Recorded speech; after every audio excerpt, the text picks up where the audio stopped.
don't even Yeah, say of it course, right. of You course. just say it fast. Everybody watches that. And it's the number one show in Sweden, and it's all about, the premise of the show is bringing Americans and some Canadians to Sweden for the first time, and then they have to go through challenges and obstacles and eat, herring and lutefisk, and whoever survives then gets to meet their living relatives that they've never met before in Sweden. Maybe you could have a certain Illinois governor with thought of him. Swedish roots write you a little bit of a letter of recommendation to help put you ahead of the pack in the competition. Yeah, it's a fierce competition. There's 2,000 people apply. They choose only 5. Well, why don't we bring Governor Bruce Rauner on to ask him the important questions? Will you help Amy get on a Swedish reality TV show? Governor Rauner, thanks so much for joining us. We appreciate it. Good morning, Ted. Good morning, Amy. How are you guys doing? Good.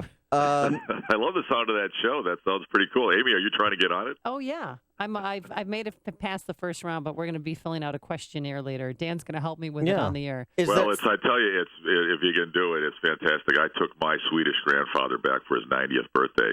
Oh. I had never been to Sweden. He had he'd been writing to his relatives his whole life from Wisconsin, and he'd never been. Or at least not since he was like 2 years old. And I took him over, and we spent a week. I cried every day. He was hugging these people. The average age was like 102. And we saw the cabin where his family came from. It was fantastic. It was really fun. Maybe Rauner and Jacobson on that reality TV show. What do you think? Who's going to finish first, though? Yeah. Because it is a competition, and I am just a tad bit aggressive. I understand. Well, Governor, you gave your budget address on Wednesday in Springfield. And you made Democrat legislative leaders an offer. If you want to work with me on structural reform, then great, let's get to it. If you don't, then vest with me the authority to bring the state budget into balance, and I'll do the dirty work that you don't want to do. You have any takers on that yet? We've had a lot of silence mixed with criticism. These guys don't want to do anything. Basically, what they want to do is authorize more spending than we have in revenue again, just like they did for the last couple of years. Well, actually, frankly, for 20 years. And then they don't want to vote for a tax hike unless Republicans support the tax hike. It's a ridiculous position that they're taking. How do you stomach this job that you're doing and working with a man who's just so stubborn and so power hungry? I mean, how do you sleep at night? You know what? This is a labor of love. I love Illinois, and I'm a volunteer, and it's a big deal. It's a privilege for me to do it. And it's hard. It's really hard. But any important change in direction is hard. I mean, I knew it was going to be difficult.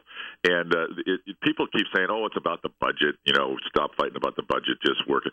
It's not about the budget. It's about the future direction of Illinois. Are we gonna stay on the track we're on with massive tax hikes, deficits, unfunded pensions, job losses, lower incomes, defunding schools, or are we going to go in a different, more positive direction? That's what this fight's about. Madigan has controlled the General Assembly for decades. He likes the status quo. He doesn't want to change anything. And that's what this battle's about. It seems to me that one of the things that's happening concurrent with this budget impasse is that a lot of people who maybe thought that they were protected by the power structure in its current formation and in its previous formation before you were elected, that they're insulated from the pain. And that everything can burn down, but they're going to be okay. And they're finding out that nobody is insulated from the pain when you have a state on the trajectory you're describing. No, that's exactly right. And that's the tragedy. The people of Illinois have been hurt. They have been not served by our government under Speaker Madigan. And we've been going down a bad road for decades, and it's all coming home to roost now. We have fewer jobs, and we have lower family incomes than we had 17 years ago in Illinois. We have been going the wrong way. Speaker Madigan has controlled it, and we've got to change that direction. If I could just negotiate with President Cullerton or the mayor in Chicago, we'd fight, but we'd have it worked out. But every time I work out some sort of compromise with either one of them, Speaker Madigan comes in and says, nope, don't like it, no changes, slaps them back, and we're back to square one. A lot of my lefty lady friends say that you're trying to break the unions when I try to explain to them that you're really trying to make them take concessions. Is that correct? That's correct. Well, look, unions are not going away. They're part of culture, and frankly, they've done many good things in our society over the last 100 years.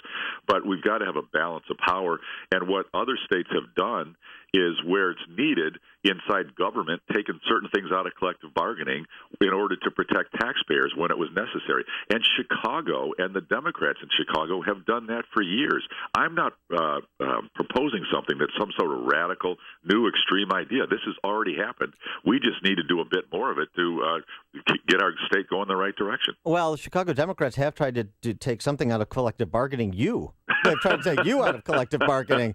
So what's the difference? Give us a sense of the dynamic. We've made this point on this show. So you've negotiated contracts with other labor unions, like the Teamsters, that represent smaller groups of state employees than does AFSCME, the largest public sector union representing state workers. You've negotiated deals with them. What's the difference between negotiating with the Teamsters and negotiating with AFSCME? Well, see, the Teamsters have to deal with reality. I mean, they're a union that works in a lot of different environments, and they work in business, and they know what it takes to be reasonable and to work out compromises when times are tough. They've done it before. AFSCME has had the run of state government. They've basically dictated terms and set everything they've wanted for decades, and Republican governors and Democratic governors have basically given them everything they've ever wanted for 30, 40 years. I'm the first governor who said, no, I'm sorry, folks, we can't afford another $3 billion in compensation for you the next 4 years. You're already the highest paid state employees in America.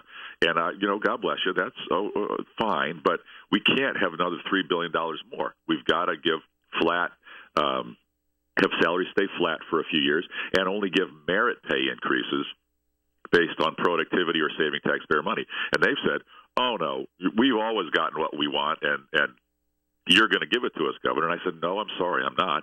And then they said, well, we might have to strike. And I said, well, I hope you don't. Please don't. I don't want you to. But if you do, we will still keep the government running, because that's my job, and I know how to do that. And they said, oh, my goodness, no governor's ever said that to us. That's not fair. And I said, that's totally fair. That's how the law works. I'm just doing my job. And they said, uh-oh, you're a little too tough. Most politicians run screaming from the room when we threaten them. We're going to have to get you out. They went to Speaker Madigan and said, we want the governor out of these negotiations. He's too tough. He's not giving in to us like everybody else always has. We want him out. Bring in a labor-friendly arbitrator to give us what we want. Speaker Madigan passed that law. I vetoed it. And we were able to keep one Democratic legislator off of it, so my veto stood, and now I can stay in the negotiations, and that is going to protect taxpayers for billions of dollars. Well, if AFSCME is intent on striking if they don't get everything they want when they want it, as has been the case historically, you just described, is there going to be a Reagan and the air traffic controllers moment, potentially? No, I don't think so. I certainly hope not. We will keep the government running, but and I'm not trying to replace everybody. That's not my goal. My goal is to protect taxpayers, have the government run well, have our state employees paid well, maybe not necessarily the highest paid in America for the next 20 years, but very well paid. And I want them to make more based upon what I've said is I'll give you raises based on I'll give you 5% of every dollar you save for taxpayers. You can make a lot more money. And boy, a lot of the employees go, yeah, I love that, because they've got good ideas. The union leaders say, no, we want seniority only. We don't want merit pay or bonuses based upon savings. So we have a philosophical difference. We're going to have to work it out.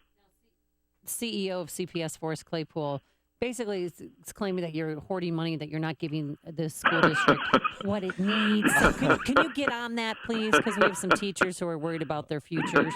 Hoarding money. I can't. It's so. Let it go. You can't make this stuff up. It's so ludicrous. So Forrest Claypool is criticizing me now, saying the governor is defending the indefensible. He's hurting low-income children. He's protecting the status quo. The school funding formula was created by Mike Madigan and the Democrats 20 years ago. I didn't make this stuff up, and I want to change it. But what Speaker Madigan has said is too hard to change. I don't want to change it. Forrest Claypool should be screaming at Mike Madigan every day. But what does he do? He protects Madigan and he criticizes me, and I'm not even. I mean, I just got here, and I didn't put this system in place. It's a terrible system. Well, they need boogeymen to push attention away from exactly what you said. Who's been in charge for all this time? Who's lorded over CPS, the city of Chicago, for 100 years, Right. and we find ourselves where we find ourselves. That's exactly right. So on the issue of school funding, though, another important piece of your budget address was $400 million more in early education funding. Yep. But you made the point a couple of times, but General Assembly, you got to send me a clean bill, no games, a clean bill. What did you mean by that? Yeah, well, see, here's what's going on. They're trying to play games. What President Cullerton, the Democratic leader of the Senate, has said, and he's Madigan's spokesman most of the time. He basically came out and said, I won't support funding schools this year so schools could open in the fall unless Chicago gets a bailout. Chicago gets a lot more money. They need more money, and I'm going to demand Chicago gets a lot more. Otherwise, no schools are going to get their funding. And I said, whoa, wait a minute, guys. That is baloney. That is not happening. No matter what, our kids come first across the state of Illinois, and we are going to have a clean education funding bill with more money from schools than we've ever had, fully funding the foundation level more than ever in Illinois history. Schools are most important, and we're going to get them open, and they're going to get their money no matter what. All right. Governor Rauner, he is going to be at Glenbard East High School. Yep. Today, yeah. Yep. This afternoon in Lombard. Glenbard East, the mascot, Amy. Bulldog? The Rams. Oh, the Glenbard East me. Rams. Come on. Glenbard West is the Hilltop. That's correct. I knew that. Very nice. So you're going to be at Glenbard East today, along with State Senator Jason Barrickman, State Representative Ron Sandak, to announce support for unfunded mandate legislation sponsored by those two legislators. This goes back to trying to help local units of government. Cut costs in the school district, save money. Yeah, we're going to be at Glenbard East in Lombard this morning between 9:30 and 10:30. I'm heading out there just in a few minutes. And basically, what we're trying to do is get Springfield off of school districts' backs and let them teach the way they want to teach. We're doing a few things. One, we're getting rid of the restriction on outside contracting for non-instructional services like janitorial or maintenance or other, transportation services. Chicago has already gotten that special exemption so that they can outside contract. Other school districts haven't gotten that exception. We are getting that for all school districts in the state. The other thing we're doing is giving school districts more flexibility on how they teach driver's ed and how they handle PE, so that they can, for athletes, they don't have to skip classes for PE. They can take the classes as well as do their sports. And driver's ed can be taught by outside commercial services. They don't just have to be taught strictly by the school district itself, so we can save money. That's what the mandates are about. All right. Well, enjoy bucolic DuPage County. Governor Bruce Rauner, thanks so much for joining us. Appreciate it. Thanks, Dan. Thanks, Amy. And jag kan lite svenska. Go for it. Get over to Sweden. Have fun. What did he say? What did he say? That's for me to know and you to find out. Thank you, Governor Rauner. Thanks. Yeah. It's news, opinion, insight. This is Chicago's Morning Answer on AM 560. The Answer. Told you he is fluent in Swedish. What did he say? I'm telling you that I'm not going to tell you. You'll have to learn the language.